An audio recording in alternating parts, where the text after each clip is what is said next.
السلام عليكم ورحمة الله وبركاته. ازيكم يا حبايبي؟ عاملين ايه؟ كل سنة وانتم طيبين وبخير وانا سعادة يا رب العالمين. النهارده بقى انا عاوز افطر فطار مختلف يا منى.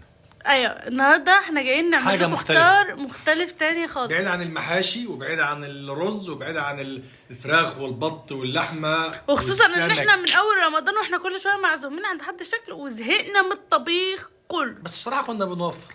كنا بنوفر في الايام الصعبه دي كنا بنوفر. فانت روح شوف مصلحتك وانا هدخل اتولى الفطار.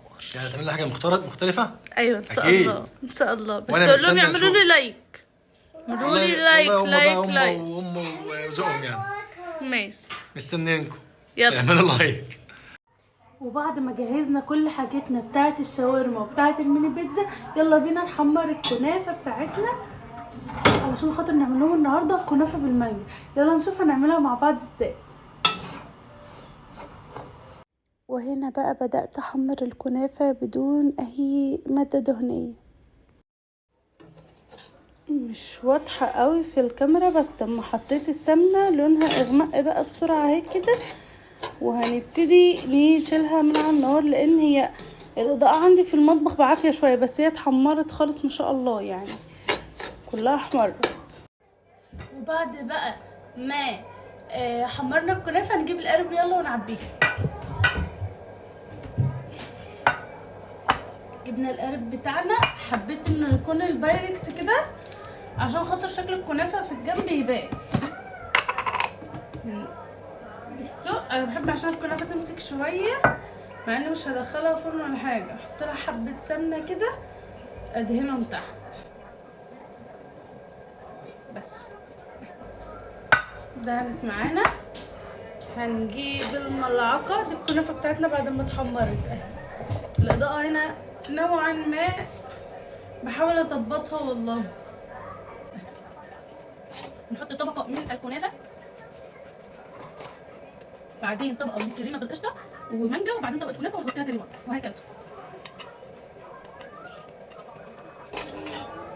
هنضغطها بقى بكوبايه او حاجه، وبعدين ادخلها التلاجة تمسك نفسها عم اجهز الكريمه. يلا بالمج بتاعي كده بقى، وهعمل كده عشان تثبت تحت خالص، مع ان المفروض اصلا في الاخر حاسه ان انا هاكلها بالمعلقه مش هقطع منها.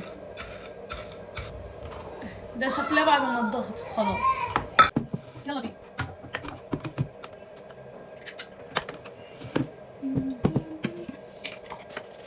دول حسام جايبهم ب10 جنيه، مش عارفه بقى انا وديت النقص فين. ثانيه واحده. جبنا كوبايه اللبن المتلجه بتاعتنا والكريم شانتيه. انا مش عارفه نوع الكريمه دي، احنا جايبينها ساعه من عند العطار، فانا هحط كيس كامل كده واحط عليه كوبايه اللبن والسكر واشوف هتمسك نفسها ولا مش هتمسك، بس يا رب تمسك عشان العيال. انا ما عملتش حلويات من اول رمضان، والعيال متعشمين قوي في دي. يلا بقى نضربها مع بعض، وعشان فقرة الدوشة فانا هفصل الصوت. مش عارفه مالها، بس الكريمه مش راضيه تمسك. بعد ما الكريمه باظت وطلعت اصلا تقريبا مغشوشه، لان سالت كذا حد طلعوا بيضربوها في الخلاط وتمسك عادي خالص، بس تقريبا هي مغشوشه، لان يعني كنت شاكه فيها اصلا حساسه للسكر البطء. فاحنا دلوقتي هنعملها كريمه. مفيش قدامي بقى كريم شانتيه كده خلاص، هعملها كريمه. حطيت اللبن في الحله واحط النشا واحط الكريم شانتيه المغشوشه بتاعتي على القشطه ونعملهم على النار، ويلا بينا. بقى الخليط اللي باظ الجميل ده كده على اللبن بتاعي،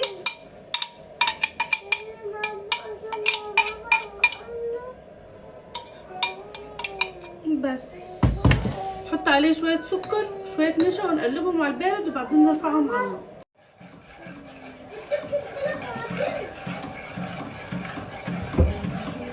وهنا بقى خرجت الصينيه بتاعتي كده من التلاجة ونزلت عليها بالكريمه ديت. حرفيا طعم الكريمه كان وهمي، بس انا مش عارفه ليه ما اتعملتش كريم شانتيه.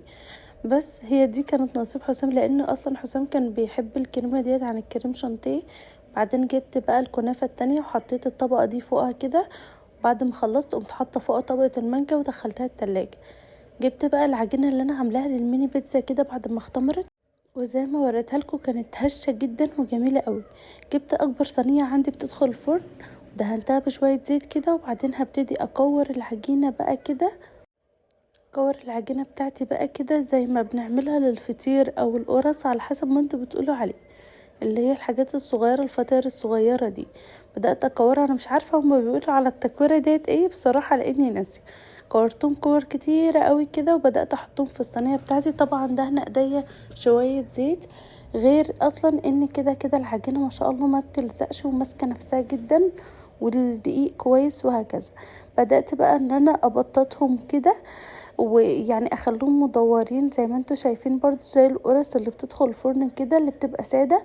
بعد ما بططتهم كده على طول حطيت بقيه الكور في صواني تانية برضو وبططتهم فيها علشان خاطر تبقى ايه كل صينيه على قد اللي فيها يعني وكده.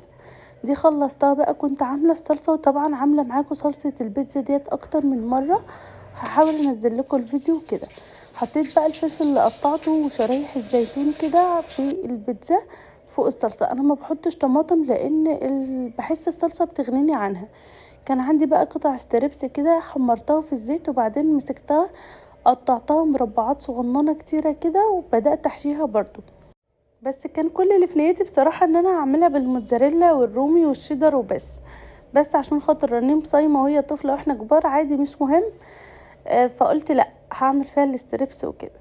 بعدين جيت بقى حطيت في الطاسه بتاعتي كده شويه زيت، ونزلت بالشاورما بتاعتي اللي انا متبلاها وعيناها في كيس التلاجة. التتبيله في كيس دي بتودي في حته تانية خالص. حرفيا دي احلى شاورما انا عملتها في حياتي من يوم ما اتجوزت تقريبا. كل حاجه فيها مظبوطه بالملي زي بتاعت بره بالظبط. لما حسام كان بيقول ان هي زي بتاعت بره وتحفه، والولاد ما كانوش بيبالغوا والله، لان لما دقتها بعد ما قفلت الفيديو كان طعمها خرافي. ده غير ان كمان التتبيله بتاعتها ريحتها خطيره مجرد ما الكيس اتفتح. فردتها بقى في الطاسه كده عشان كلها تاخد صدمه من ناحيه، وبدات اقلبها. وبعدين ده كان شكلها في نص التسويه، قمت قافله عليها بقى بالغطا وسبتها تستوي على راحتها. جبت العيش ده بقى من اسمه عيش صاج، جايباه من الفرن عادي، حسام بيجيبولي من الفرن او السوبر ماركت. حطيت فيه شاورما، حبيتش احط معاها اي اضافات تانية خالص لان هنا بيحبوها كده، ولفيته لفه محترمه كده عشان ما يتقطعش، ورحت حطيته في الطاسه مكان تسويه الشاورما. وهنا رنين بقى تعملكوا العصير. انا اللي هعمل عصير النهارده، هعمل عصير اوريو. يلا بينا نفتح. انا حطيت دي، نحط الثانيه. بعد كده هنشربها حبه لبن.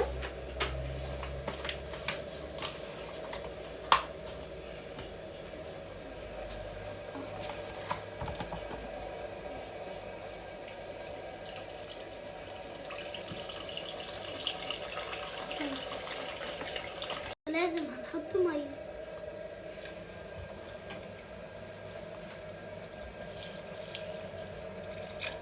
بس بقى الأوريو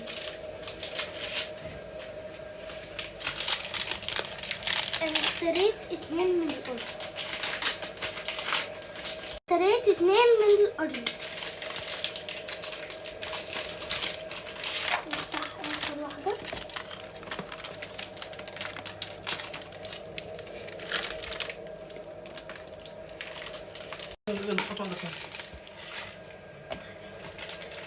حطينا كده الثالثة.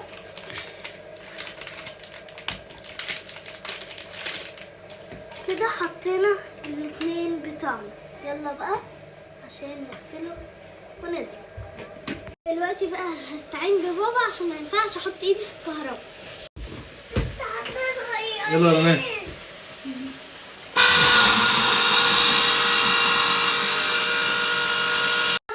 طبعا لما دقناه لقيناه ناقص سكر، فالوقت هنحط السكر.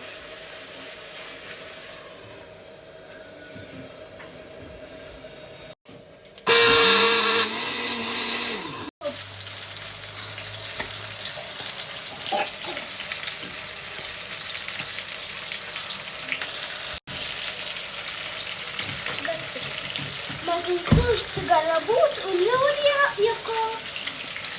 نعم.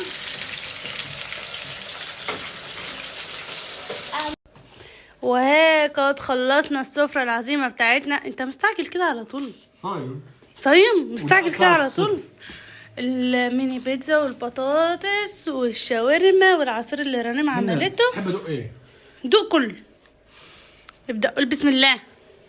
المغرب أذن يا جماعة، يعني احنا المغرب أذن واحنا عمالين بنحط. حلوة والمخلل. تسلم ايدك. طب دوق الشاورما. انا ما حطيتش جواها التومية من جوه عشان عارفاك يعني. بيقرمش من بره. تتبيلة الفراخ عاملة ايه؟ اصبر اما استطعم. انا هستنى لما تستطعم. ما تفطر واحنا قاعدين وخلاص. لا تسلمك والله. احنا قاعدين نتفرج. اقسم بالله جميل. تسلم ايدك. ايه رأيك يا رنيم؟ حلو. حلو حلو الفطار؟ دوقي. مختلف؟ احلى حاجه الاكل فيه. يا حبيبة قلبي ماما انتي. قول لهم كل سنة وانتوا طيبين. كل سنه وانتم طيبين. يلا بينا بقى هنفطر ونرجع لكم لما حسام يدوق كل كنافة. سنه وانتم طيبين كل شهر وانتم معانا يا رب.